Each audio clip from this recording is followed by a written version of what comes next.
Iran has issued a strong warning to the United States, the United Kingdom, and France, demanding they stay out of its military operations against Israel.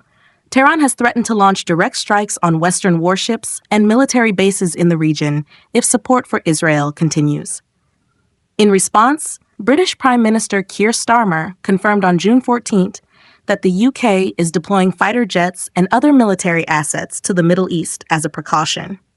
While the UK has not engaged in any combat operations or missile interception, Starmer emphasized that Britain will always make decisions based on its national interest and has already held talks with Israeli Prime Minister Benjamin Netanyahu and former U.S. President Donald Trump following Israel's recent airstrikes on Tehran. Downing Street later confirmed that warplanes and refueling aircraft are being stationed in the region as part of contingency planning, following Israel's June 13th strike targeting Iran's nuclear facilities and senior military leadership. When asked if the UK would help intercept Iranian missiles aimed at Israel, Starmer declined to answer, citing the sensitive and rapidly evolving nature of the situation. Defense sources also confirmed that the UK has not yet participated in any military action, though experts warn that Iran's threats should not be underestimated. According to Baku Oselik of the Royal United Services Institute, Iran is now in a survival mode and is attempting to reshape its global image as a more aggressive force. Meanwhile, Israeli airstrikes on June 14th reportedly hit a house in the Yemeni capital Sana'a, where a secret meeting of senior Houthi leaders was taking place. At least 10 bodies were found at the scene, according to witnesses. Sources close to the Houthis revealed that the meeting was led by Mahdi al-Mashat, head of the Supreme Political Council, and military chief Abdul Karim al-Gumari, with other top figures, including Abdul Malik al-Houthi and intelligence chief Abu Ali al-Hakim possibly present. After the attack, Houthi security forces quickly sealed off the area, and ambulances rushed to the site.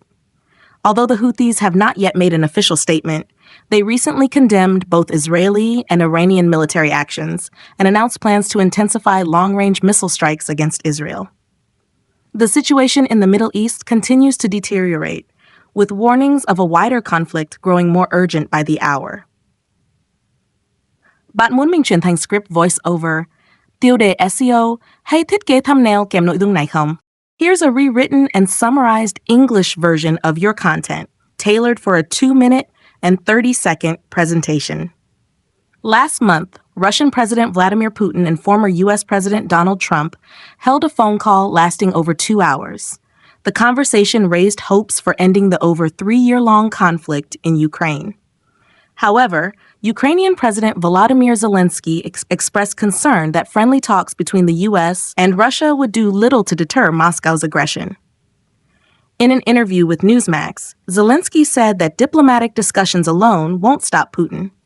He emphasized that the U.S. must take a firmer stance and clearly show its support for Ukraine, especially through military aid and sanctions.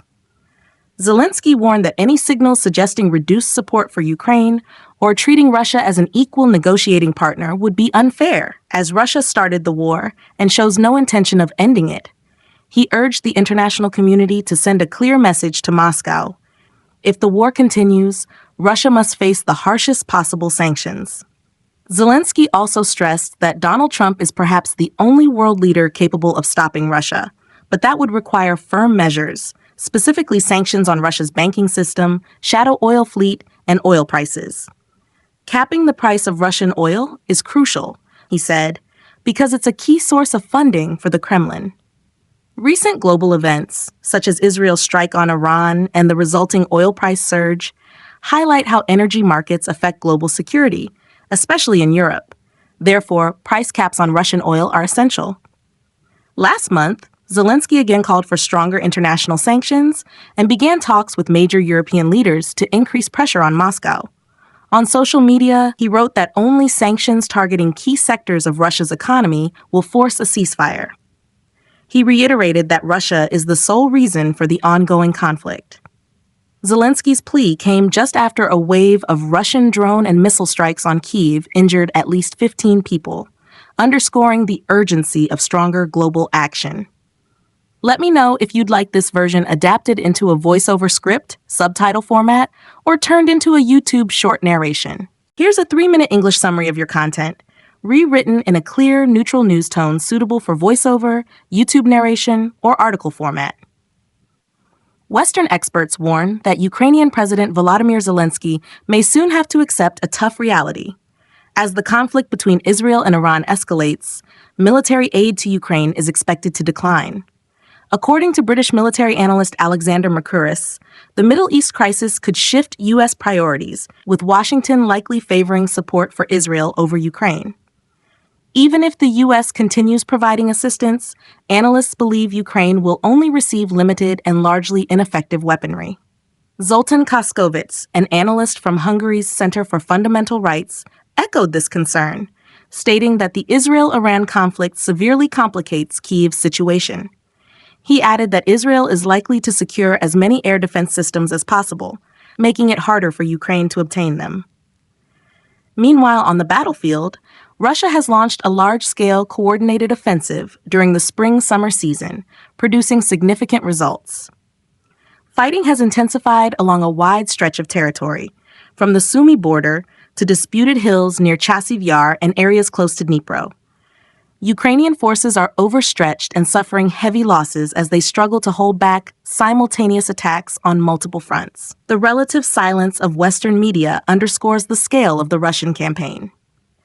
Russian forces, after taking the town of Susa in early March, advanced into Ukraine's Sumy region, declaring their aim to establish a buffer zone to protect Russian civilians in Kursk. Ukrainian troops in Sumy are largely in retreat, suffering substantial casualties. The Ukrainian government has ordered evacuations in 11 more settlements, bringing the total number of mandatory evacuations in the region to 213, the first time Russian troops have pushed this deep into Sumy since spring 2022.